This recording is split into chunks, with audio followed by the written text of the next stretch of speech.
Hey SmartPak fans, I'm SmartPaker Dan. I'm here with Dr. Lydia Gray, SmartPak staff veterinarian and medical director, and we're here to answer horse health questions asked and voted on by you. We do have a little update about our holiday schedule. Things are going to be changing a little bit next month. Okay.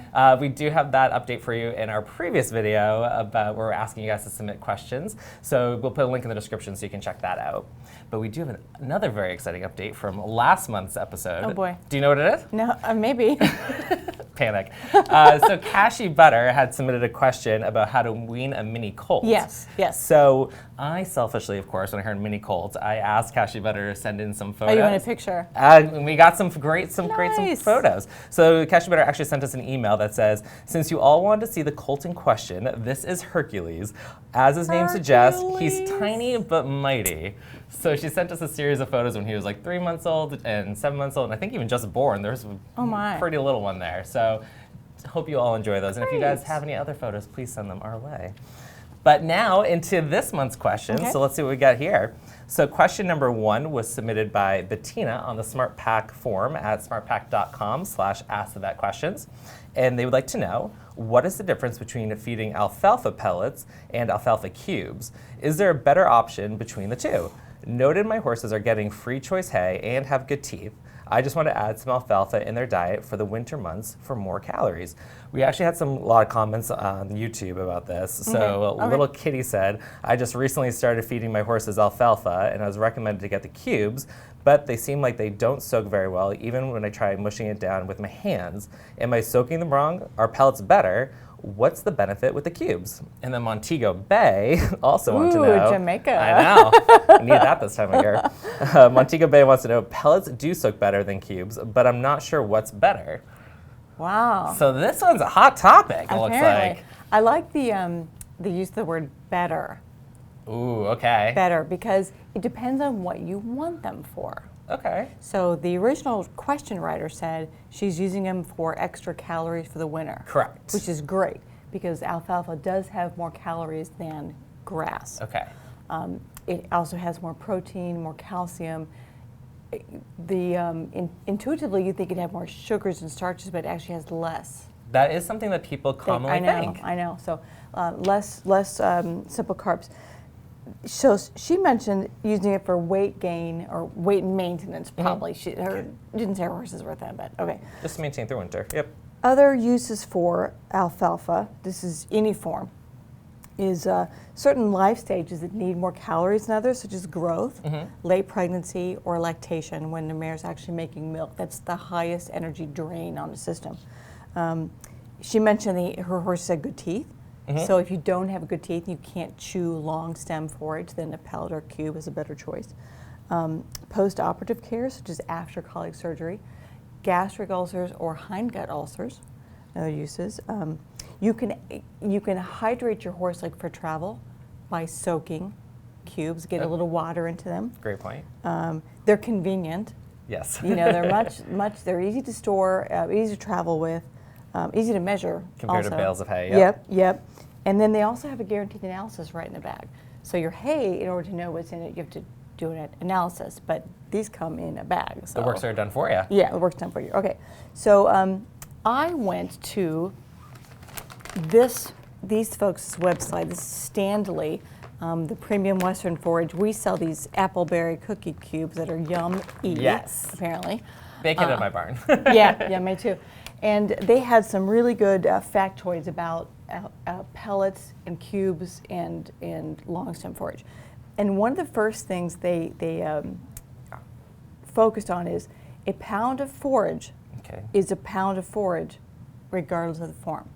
So the point was, a pound of pellets has the same nutritive value as a pound of cubes as a pound of hay. Okay. Now notice we're saying in terms of weight, not volume. Yes. So if you think about the space that a pound of cubes takes up and a pound of pellets takes up and a pound of hay, it's very different. So it's important to weigh anything you feed your horse.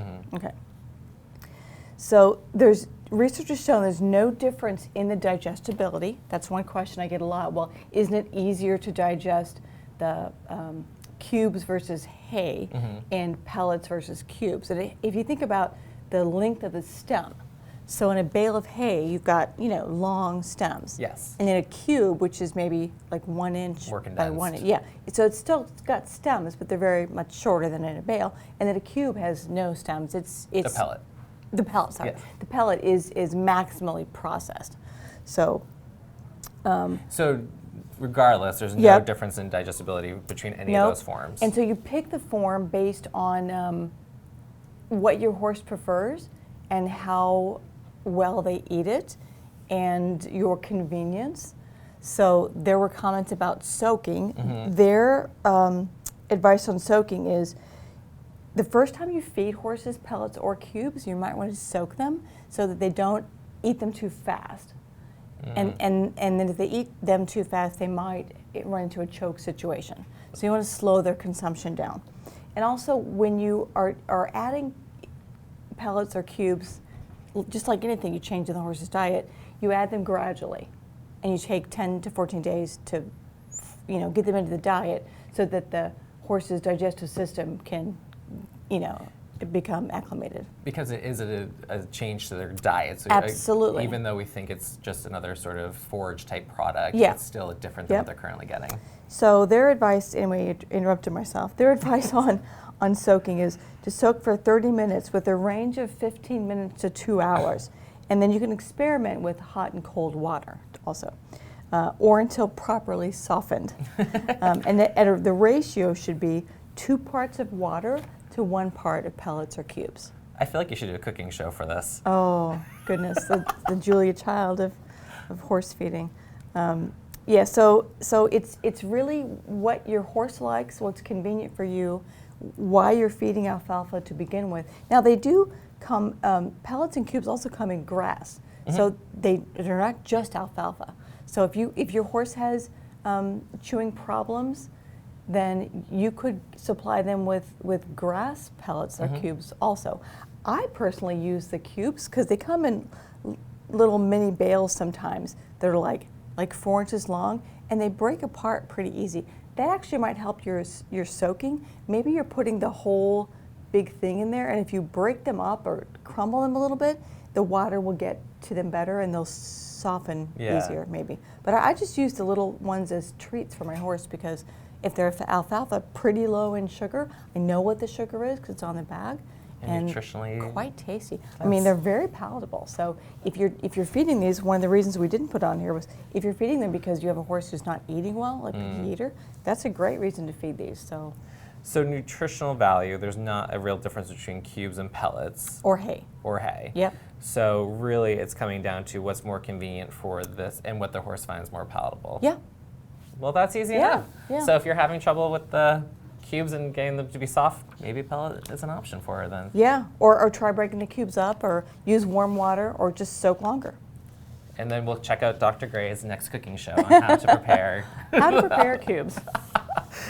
Well, thank you very much for that question. And so on to question number 2, and this was submitted by Kate Harris on Instagram, who wants to know what is the difference between steaming and soaking hay? Lots of hay questions or forage questions today. What is the benefit for both? So again, we had another YouTube community comment. So Cheyenne Denning said, I soak my 22-year-old gelding's hay. It seems like it helps with his allergies, but I'm not sure.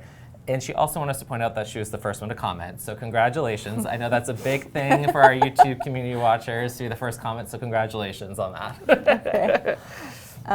So when you feed forage, you have a couple of choices. You can feed it dry, just as it comes, right? You can dampen it. Some people just take the flakes and spritz it with the hose, and that just to cut down on the dust.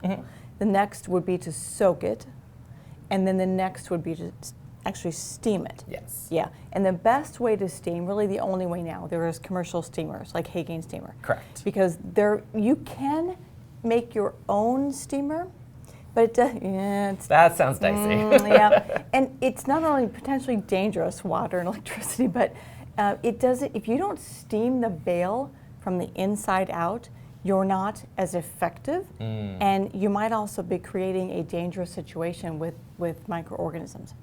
So there's lots of research about the Hay Gain steamer. If you go on their website, I mean, just pages and pages of published, peer-reviewed scientific research. And what it says is that, and I better read it so I get it right, that the hay gain steamer, it takes about an hour. I don't know if have you smelled it? I have. So Okay. they actually have been in a lot of our booths Like at trade Equine shows Affairs and things like and stuff, that. yeah, So it yeah. always smells very good. It does. Significantly reduces airborne respirable particles. That's your dust and allergens.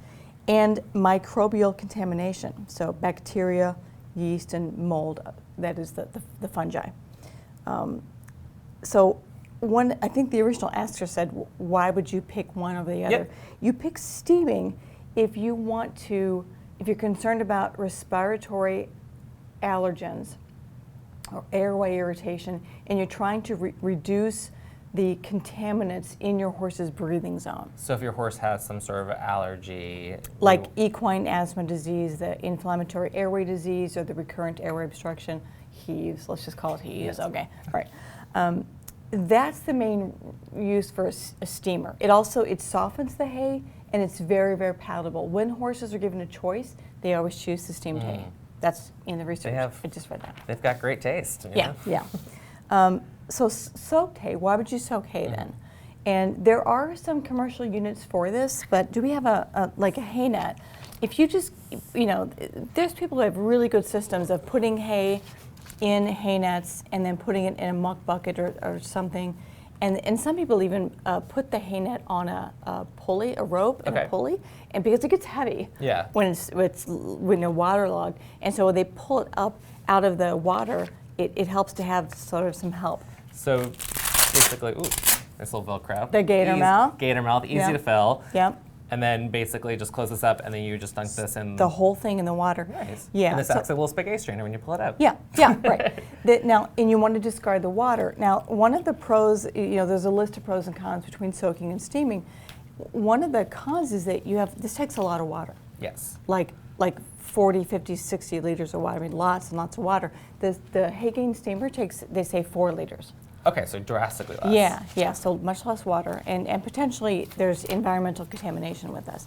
But why would you soak? You would soak if you're trying to remove sugars. Okay. So the horses that are insulin resistant, maybe have Cushing's disease with some insulin resistance, the horses that are PSSM, that are laminitic and shouldn't have either sugars or fructans.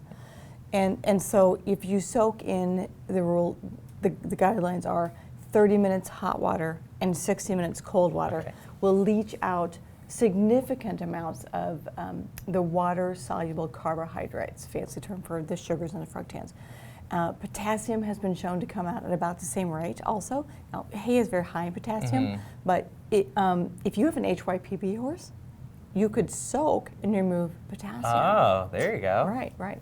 So soaking would be to remove sugars, and then steaming would be to reduce the allergens, the respirable particles, the contamination. Microorganisms. Yep. So steaming does not get rid of the sugars at the same way. It gets rid of some of them. But not the same way The as numbers soaking. range, most studies show 2 to 3% only of the sugars are removed with steaming. There's not very much, and probably not enough to move the hay into a safe range for the horse, which you know because you analyze the hay. Gotcha. Yeah. There are some studies with higher numbers that have shown 12 and 18% removed, but still, when you compare it to 30% that soaking removes, and it's been as high as 55%. Wow. Soaking really does the better job. If that's your goal, sugars.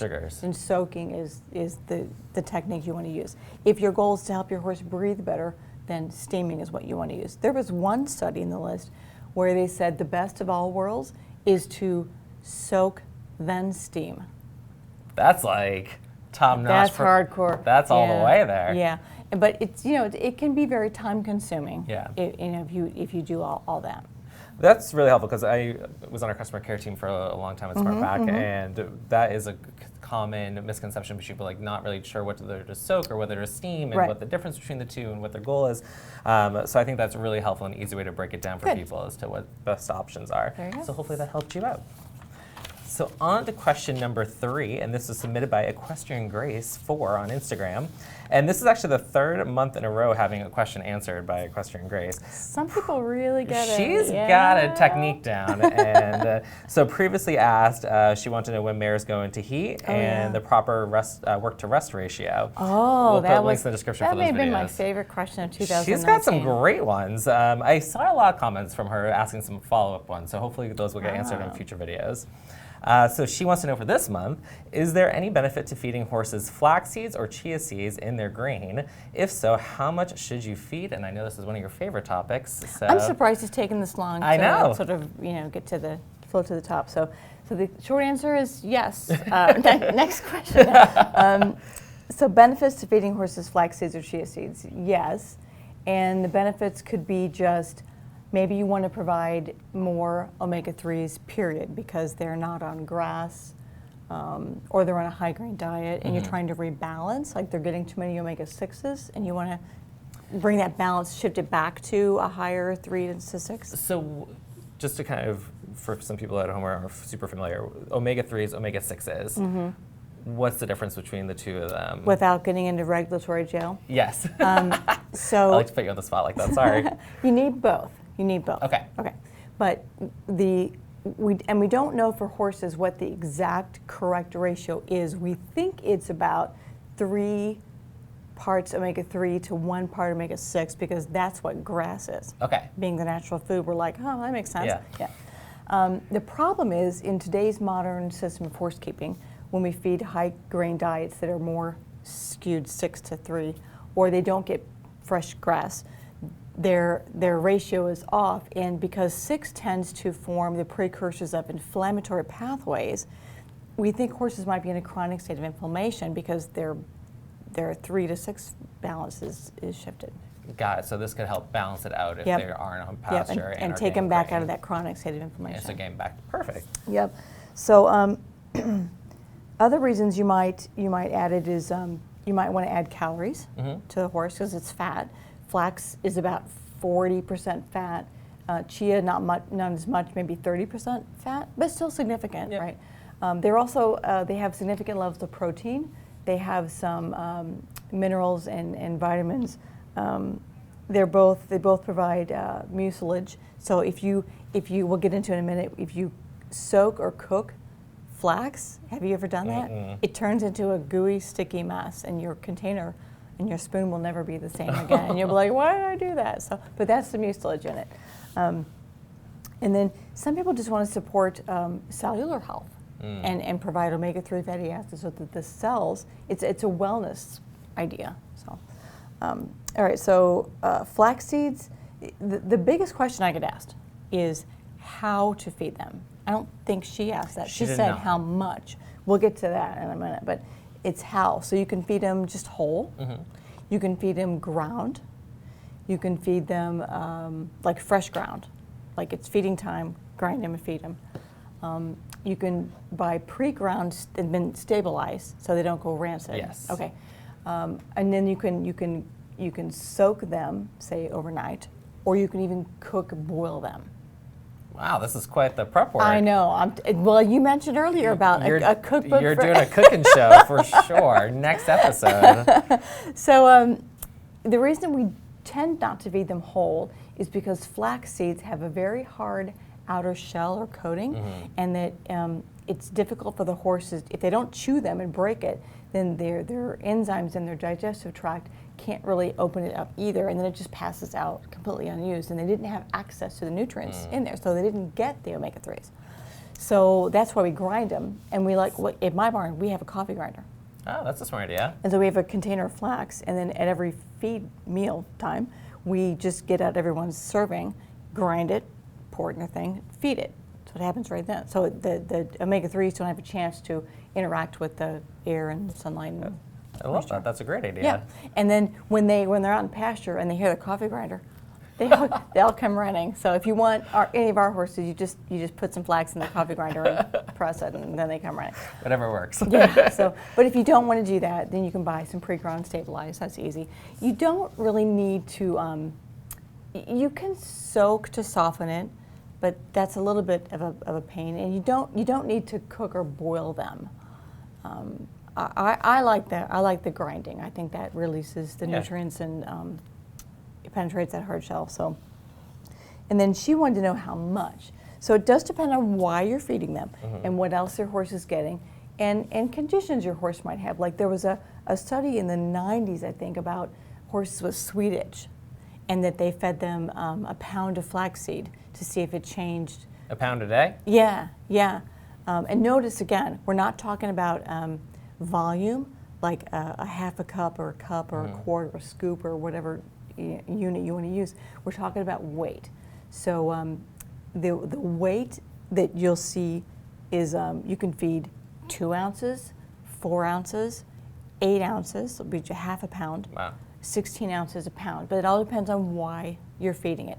And again, I would say, if you're just starting to feed flaxseed or chia seed, which, by the way, you don't have to grind or soak or boil or... Chia you don't? No, because it's very small and there's no hard shell. It just, they get all the nutrients.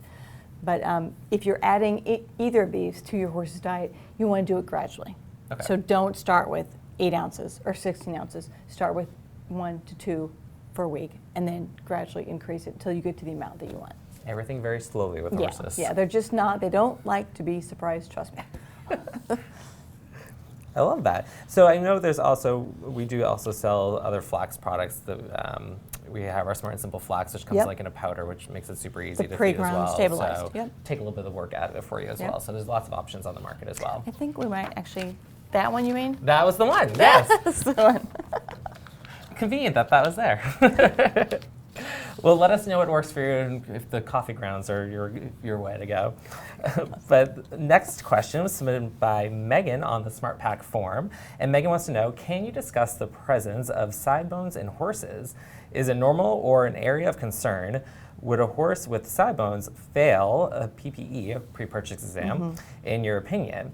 So we did have a YouTube community comment on this as well. So Andromeda417, and if I butchered your name, I'm very sorry. My older horse is currently developing sidebone, and it feels like there isn't enough information out there as to what to do.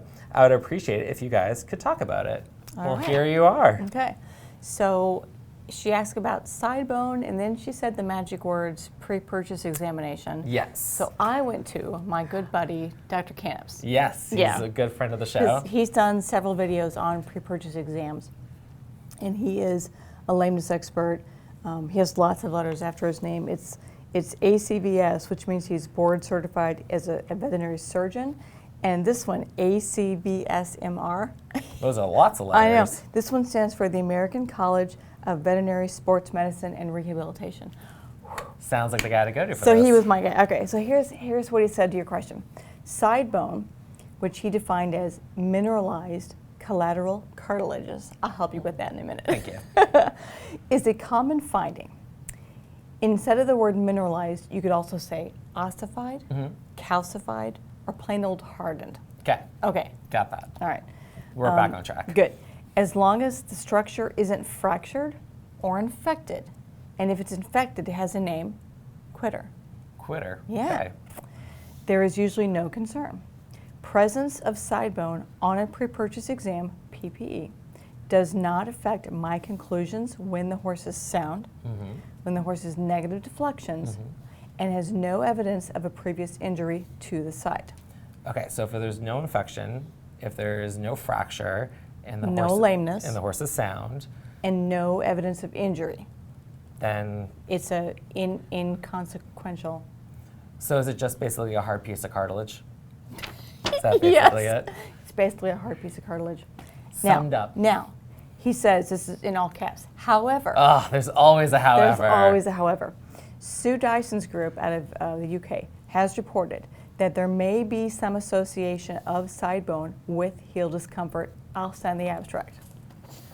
Here's Okay. the abstract. So wait, one more time with that one. There might be. There might be some association of sidebone with heel discomfort. Okay. So she's saying there might be more to it. It might not be as simple. As just a hard piece of cartilage. Sorry. That was so close. And I read the abstract. I highlighted some things that I think are important. Okay. Here we go. She says, extensively mineralized or ossified cartilage are significantly associated with injury of the collateral ligaments. So those are the ligaments that are on the side that go from the short pastern bone or middle pastern bone to the coffin bone, the bone of the hoof. Yes. Those collateral ligaments, those one on the medial side and one on the lateral, or inside and outside. If those have been injured, or if the coffin bone itself has been injured, and those cartilage are really mineralized, that might be significant. So There might be an association. Okay, so I was gonna say, so if there was this injury and there's this side bone that's really ossified, then there could be a It problem. might have extensively ossified because there was an injury, and it did it as a protective mechanism. Got it. So Yeah. this might be an indication of something else. Exactly. Okay. Oh my gosh. Ding, ding, ding. Man. Cookie treat for you. So the point is that normally side bone itself isn't the issue. It points to something else being a problem. So a lot of people say, as my horse ages, and they're typically bigger horses, heavier horses, even draft horses, and it's developing a side bone. I can see it, I can either feel it right above the coronary band on the sides, or we took a radiograph for some reason and we saw it. And they blame the unsoundness on the side bones. It might not be, because now we have ultrasound and MRI, these new modalities. Yes. We can see collateral ligaments and things, and it might be other things. The other thing she says is, so the extensively ossified might be associated, markedly asymmetric. You'll see, we've got some X-ray images that we're going to put up along with this. Oh, yes. Very cool. He sent them. He's wonderful. Thank you. Sometimes you'll see one side, there'll be a little bit of the cartilage turned to bone, and the other side is really tall. So that's what she calls markedly asymmetrical. Like this would be symmetrical, Yep. asymmetrical. Okay, so we think the side bone's caused because there's the asymmetry? What she says is, and I'm exactly reading this because I do not want to get it wrong, markedly asymmetric ossification should be considered at pre-purchase, Okay. because it might indicate another problem, an injury Going somewhere, on. maybe a previous injury somewhere. So it just means dig a little deeper. Because to your point, so I know I broke my wrist when I was in high school, and so when you get a break, your body then goes and adds some more support there as Yeah. it heals, and so that's why that could be an indication that there was an injury of somewhere down the Yeah. road potentially. Yeah. Awesome. Very Well, that was good. super helpful. Yeah. Well, Megan, it sounds like you're horse shopping, and hopefully that was helpful for you, and let us know how that works out. So then on to question number 5. This was submitted by Equine9 on YouTube. And Equine9 would like to know, does coastal hay actually increase a risk of colic? If so, why? Are there community questions? There is none on this one. This now, is now I feel like I have to wait. Okay. Short answer again, yes. And it says recent evidence indicates there is at least a 3-fold increased risk of a horse developing an ileal impaction. It's a very specific kind of impaction if coastal Bermuda hay is fed.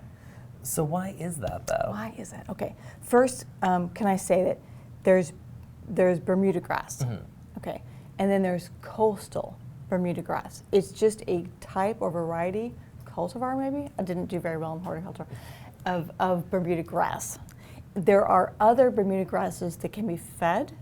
It's probably the most common grass and hay in the southeast U.S. Okay. It's hardy. It's got some pros. Yeah. It's hardy to overgrazing, to trampling. It recovers well. It doesn't have as good a nutrient profile as some other grasses, some cool season grasses like orchard grass or timothy. It doesn't have as high a protein. It's not bad hay. Like, you don't want to discredit it completely. However, if coastal Bermuda grass is harvested for hay when it's too mature, it's got a very fine stem. And so when you combine, it's sort of a perfect storm. If you combine a very fine stem with excess maturity means you've taken the carbohydrates in it that were non-structural and made them structural, and the horse cannot digest it. And the microorganisms in the horse's GI tract also, nobody can digest it. Yeah. So it just passes through. When it gets to where the last section of the small intestine, the ileum, connects with the cecum, which is the big fermentation vat, there is a muscular ring right there, and it's been likened to when hair plugs a drain. That's what happens. So you just get Coastal stuck in there, Bermuda yeah. hay, because it's very fine stem, and when it's overly harvested too mature, it becomes indigestible, like hair. So it's just passing And through in full form almost. Yeah, it blocks, it balls up and blocks this very small opening. Again, the digestive tract of the horse is not very well Well, designed. by committee, right? Yeah. So they say. Let me read what this one author is. It was a paper at AAEP in 2009. It was an in-depth session on colic. He said, the author speculates that mastication, chewing, Yeah. may be insufficient, so that this type of hay is swallowed before the stem length has been reduced to a reasonable size. This hay accumulates at the iliocecal junction, where the very muscular ileum can hypothetically squeeze out fluid, so it gets very dry. Yeah. And then this forms a dehydrated mass, which combines with mucus to become an impaction. It's like perfect storm. Yeah, so it's not good chewing, it's excessively mature hay, it's very fine hay. Can't be digest. Yeah, and then it goes to a part of the body. Now the other thing is, there are two major risk factors for ileal or iliocecal impactions: the feeding of suboptimal coastal Bermuda hay, so excessively mature, and tapeworms. Oh. Turns out that tapeworms have decided that the best place in the whole digestive tract to set up housekeeping is at the junction of the ileum and the cecum, because of all the food. Food passes, Yeah, everything's in got to go and through. out. Yeah, so they're like, you know what? I'll just hang out here. Yeah, and so they actually hook on and wait for food to come by. And so that area gets inflamed and thickened. Making it even harder to pass Right. things through. Right. So yeah. So that now we have the perfect storm. Yeah, that's like literally all the things you can possibly not want to Yeah. happen. So there is some advice for if you're in an area where coastal Bermuda hay is. And it's reasonably priced. If your horse is new, they're like you just moved to the southern U.S. That's like Georgia and Texas and Alabama and Louisiana and those states. Again, add it to the horse's diet slowly. Take the full 2 weeks to transition them from whatever hay they were feeding, getting to this hay. Try to use high quality hay. So know where you're getting the hay from, and make sure that it wasn't harvested or cut too Late. Yeah. Have the hay analyzed. There's something called NDF, which stands for neutral detergent fiber. If that's above about 50%, your horse can't digest it. Wow. And that's setting them up for an impaction. So have it analyzed.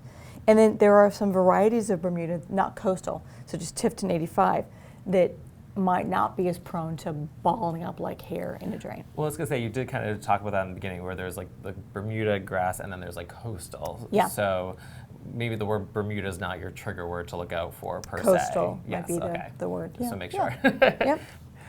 That is quite a disaster potentially. Yeah. But hopefully those tips and tricks can kind of help you guys out as you sort of situate. So we don't want to demonize Yes. Bermuda grass or Yes. coastal Bermuda grass, but you have to be smart about Do it. your research a little bit. Yes. Perfect. Well, that is it for the questions for this month. Thank you guys so much for taking the time to submit them. So keep asking your questions so we have ones for our February 2020 or 2020 episode, which I cannot believe that'll be our next video. You can ask your questions on YouTube, Facebook, Instagram, Twitter, the SmartPak blog, and our form at smartpak.com/askthevetquestions. Just use hashtag AskTheVetVideo. If your question was answered in this video or one of our previous ones, make sure to reach out to our customer care team at CustomerCare@smartpak.com so you can claim your SmartPak gift card. So until next time, guys, make sure to subscribe and have a great ride.